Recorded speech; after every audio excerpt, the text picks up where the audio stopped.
RCR-TV presenta La Voz del Pueblo Empresario, con la conducción de Fernando Calmel del Solar.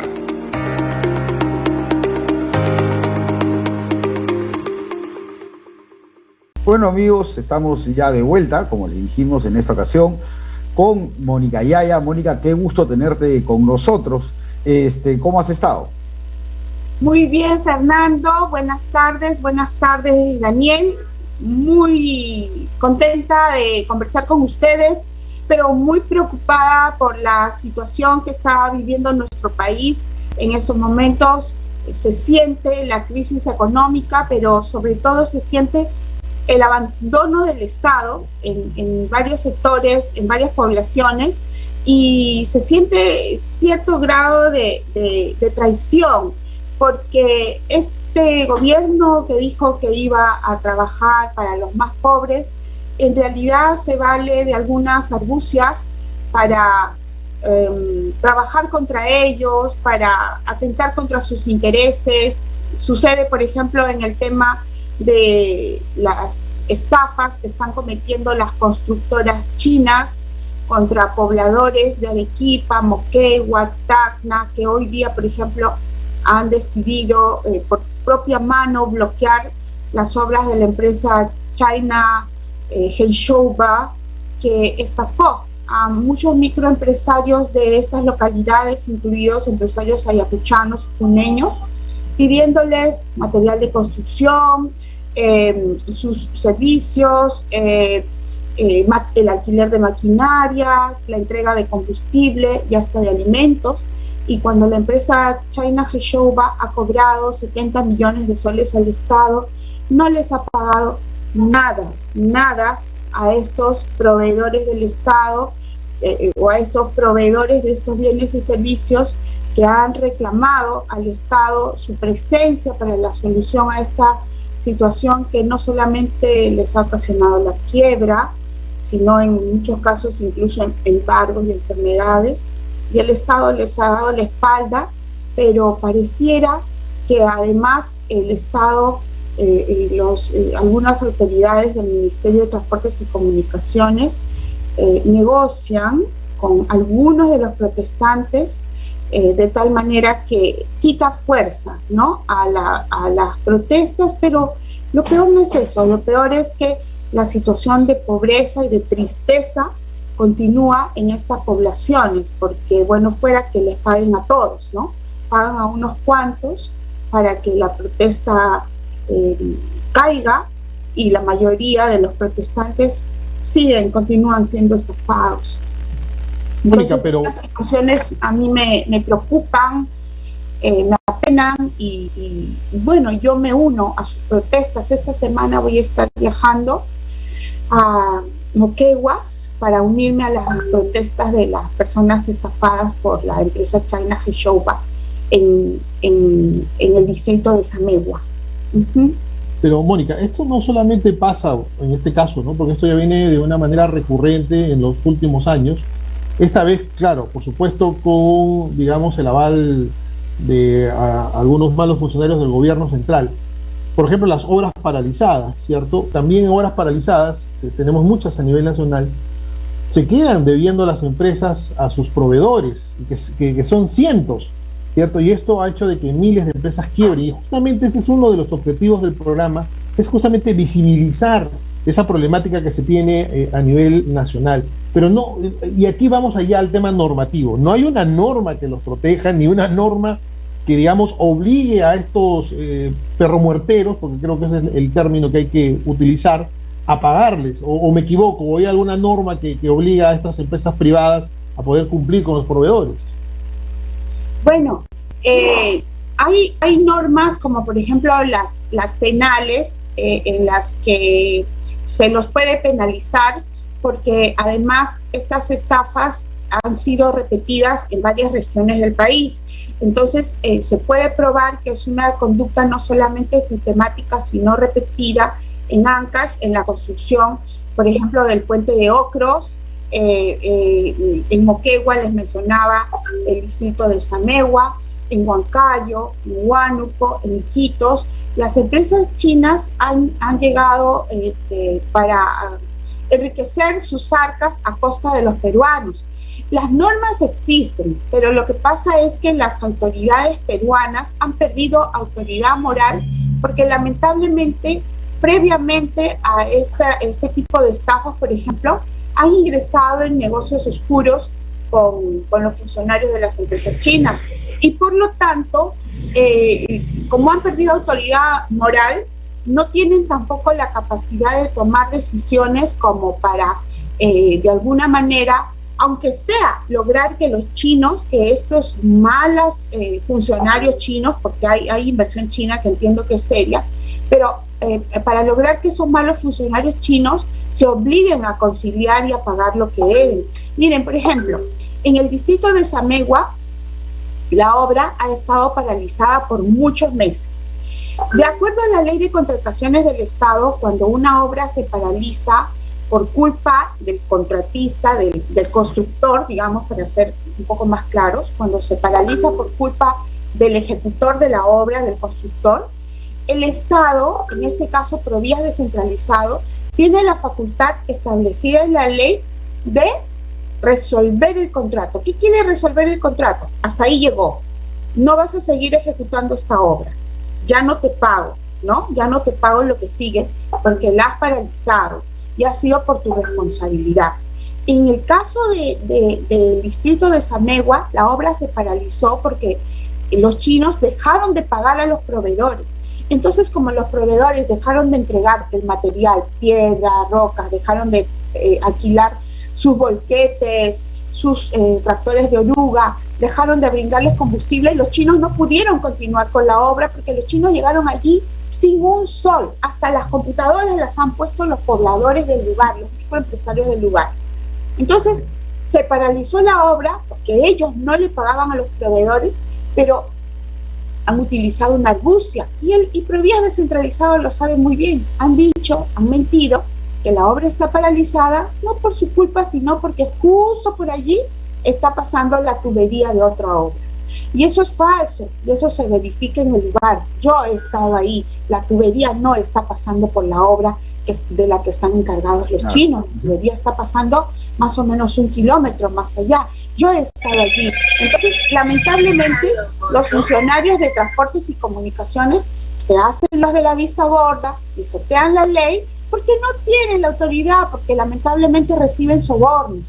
Entonces, por eso yo siempre insisto, digo, aunque tengamos la mejor constitución del mundo, aunque tengamos la mejor ley de contrataciones del mundo, mientras este grupo de personas nos siga gobernando, no solamente vamos a seguir pagando con nuestros impuestos los sobornos, sino que vamos a vernos perjudicados directa o indirectamente con este tipo de funcionarios corruptos que ven el modo, ¿no?, de ganar ilegalmente dinero, mientras que la mayoría de los peruanos resultamos afectados.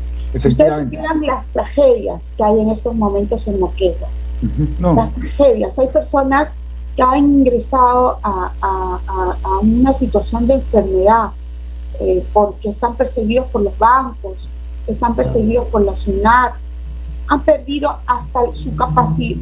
Ellos al mismo tiempo se valen de otros proveedores que ya no les abastecen para que ellos sigan trabajando.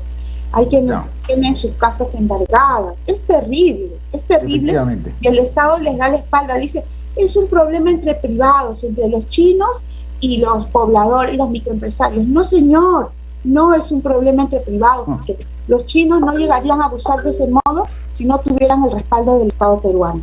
No, efectivamente, Mónica, como dices tú, hay un tema de que por más de que las leyes no se hacen cumplir, hay un alto grado de irresponsabilidad o de aprovechamiento por parte de los funcionarios de este gobierno y de muchos. Pero eso sucede en el sur y muy probablemente está sucediendo a nivel nacional.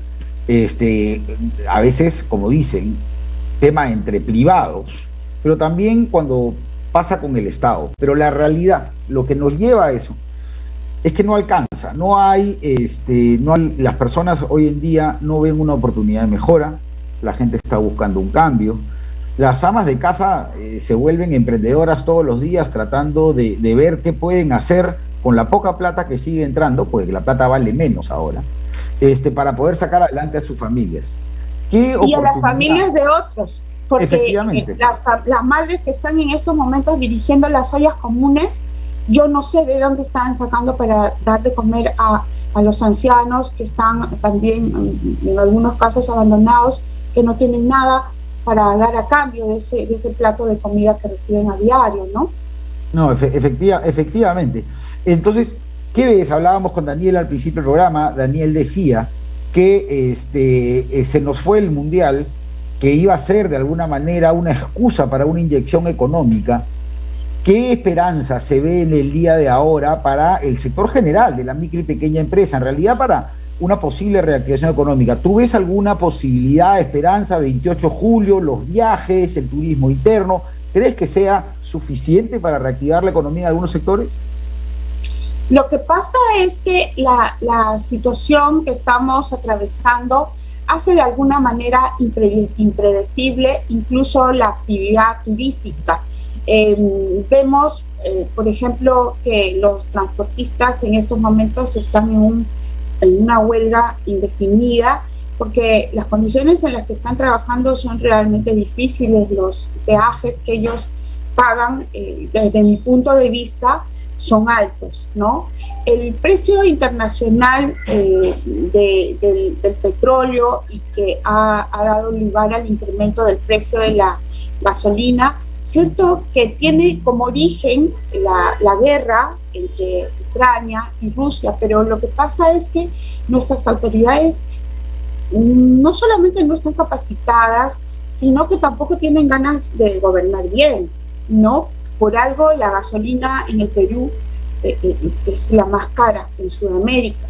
Entonces veo un futuro muy, muy preocupante para los microempresarios, lo digo yo como asesora de muchos microempresarios que están no solamente preocupados por el alza de los precios de los combustibles, que hace más caro, por ejemplo, el traslado de sus colaboradores, de los trabajadores de estas microempresas, sino también el alza del precio de la luz, ¿no?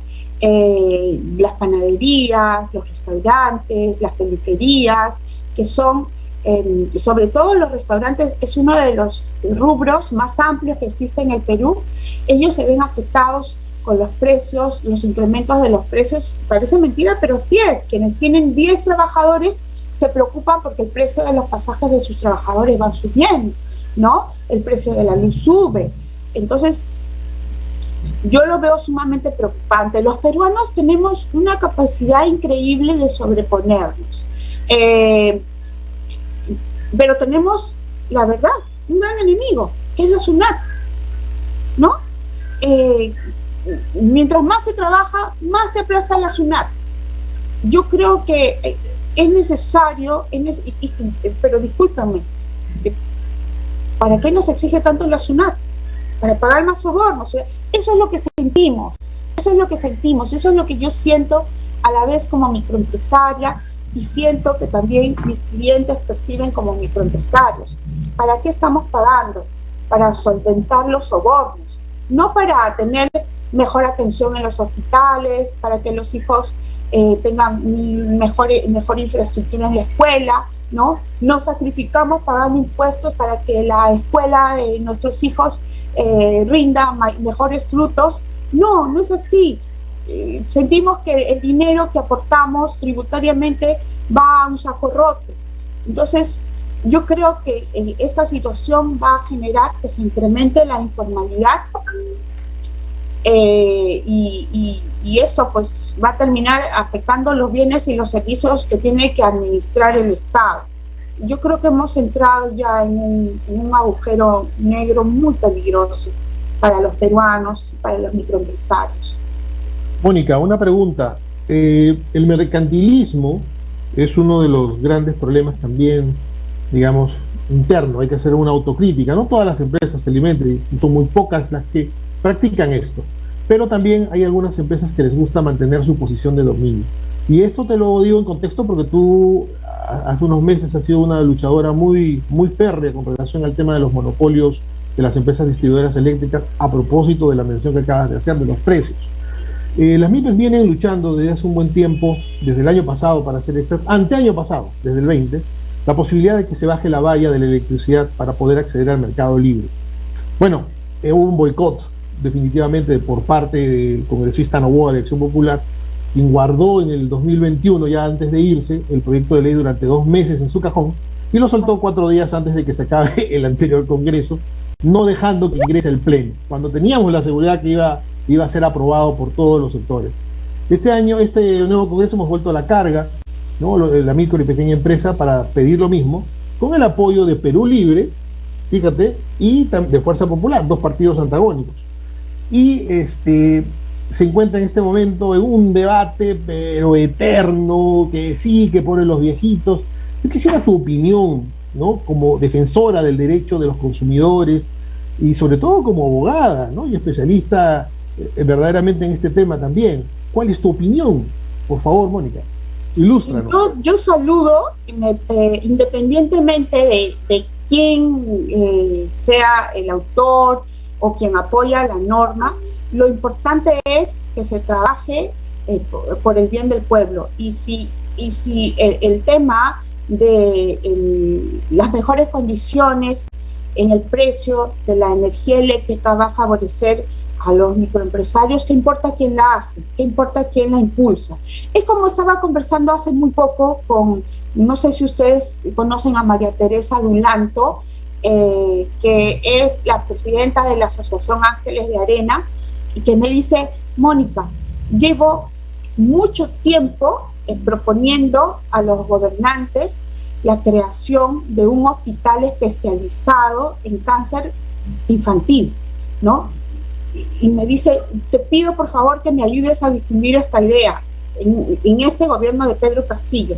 Yo digo, bueno, si lo hiciera Pedro Castillo, qué bien, enhorabuena, ¿no? Y en el caso del tema de la energía eléctrica, tengamos en cuenta que este abuso de la posición de dominio para establecer a la fuerza el incremento de los costos directos que inciden en un mayor precio para los consumidores de la energía eléctrica,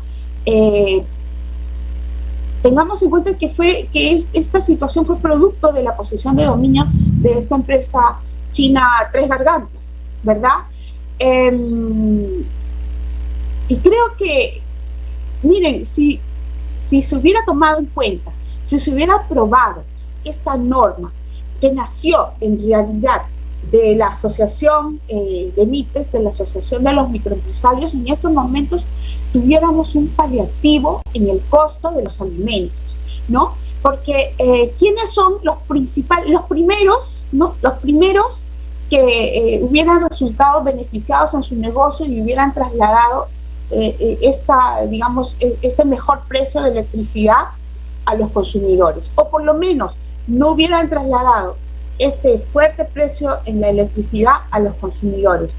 Los panaderos, las panaderías, ¿no? Las panaderías están en el rubro de los que gastan más energía eléctrica. Ellas, por ejemplo, deberían directamente comprar la luz a quienes les abastecen a los precios que se definen por la oferta y la demanda, y no que están sujetos a una tarifa preestablecida por los Senermin. Hubiera sido mucho mejor que accedan a esos precios de los vendedores libres, que no son informales, simplemente son vendedores libres que venden la luz al por mayor, la energía eléctrica al por mayor, y por lo tanto la venden a mejor precio. De ese mejor precio estuviéramos gozando hoy día. ¿Ustedes se han dado cuenta cómo se ha reducido el tamaño del pan? Es algo que yo advertí apenas empezó este gobierno, ¿no? Que yo dije, van a subir las cosas por la mala política gubernamental. No pensé que iba a haber tanta corrupción, ¿no? Pero las ideas y sobre todo la forma en que se dejaban desde el inicio capturar por las grandes empresas me hizo ver que una de las cosas en las que los consumidores íbamos a sufrir más era en el tamaño del pan, porque nosotros no notamos tanto el alza del precio del pan. Allí no está, allí no, los peruanos no lo advertimos, ¿no? Seguimos contando, me siguen dando 3 panes por un sol. Así, antes los panes eran de este tamaño, ahora son de este tamañito, ¿no? Siguen siendo efectivamente, aparentemente 3 por un sol, pero son pequeñitos. Yo hice un artículo que se llamaba Petit Pan, que está publicado en El Pollo Farsante, porque eso se veía venir desde el inicio de este gobierno. Y del mismo modo se va a ver venir por el alza, por el dominio, por el mal ejercicio de su posición de dominio por parte de esta empresa china dependiente de Luz del Sur, ¿verdad? Vamos a ver botellas de aceite más pequeñitas, vamos a empezar a ver por el mismo precio bolsas de detergente más pequeñitas, ¿no? En consecuencia, vamos a tener, pues, vamos a sufrir de manera muy edulcorada el terrible efecto de no haber bajado, o mejor dicho, el terrible efecto de que nuestro Ministerio de Energía y Minas y el Congreso de la República no hayan puesto a tiempo a salvo a las MIPES de esta alza en las tarifas eléctricas de la que la pudieron salvar, simplemente permitiendo que se conviertan en clientes libres de las abastecedoras de energía eléctrica. No, efectivamente, Mónica, como dices, en verdad, el monopolio de la electricidad depende del Estado y efectivamente hay empresas privadas que lo concesionan, pero por un monopolio que otorga el Estado. Y eso es en Lima. En la mayoría de las regiones siguen siendo empresas estatales y son las que, como dices tú, por falta de acción de determinados congresistas y desgraciadamente, como decía Daniel también, un lobby muy fuerte de aquellos malos, yo no les llamo empresarios, funcionarios que trabajan en empresas, que lo único que quieren es resguardar su propio bolsillo, no la tenemos aplicada el día de hoy. Ha sido, Mónica, realmente un gustazo tenerte con nosotros, esperamos tenerte nuevamente y justo para continuar lo que nos comentaste sobre cómo están subiendo los precios de todo, vamos a estar conversando en el siguiente bloque con Yorela Poma Castillo, que es coordinadora de proyectos del programa Bodega Digital, para ver qué cosas se puede hacer con ese nexo que tenemos nosotros los ciudadanos y con el que realmente, generalmente, descargamos nuestras frustraciones cada vez que vamos a comprar y no nos alcanza la plata. Muchísimas gracias, Mónica, por estar con nosotros. Gracias a ustedes, Fernando y Daniel, y un abrazo para todos los seguidores de RCR del Perú. Siempre me da muchísimo gusto conversar con ustedes. Gracias.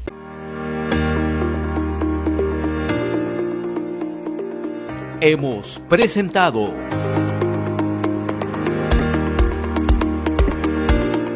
La Voz del Pueblo Empresario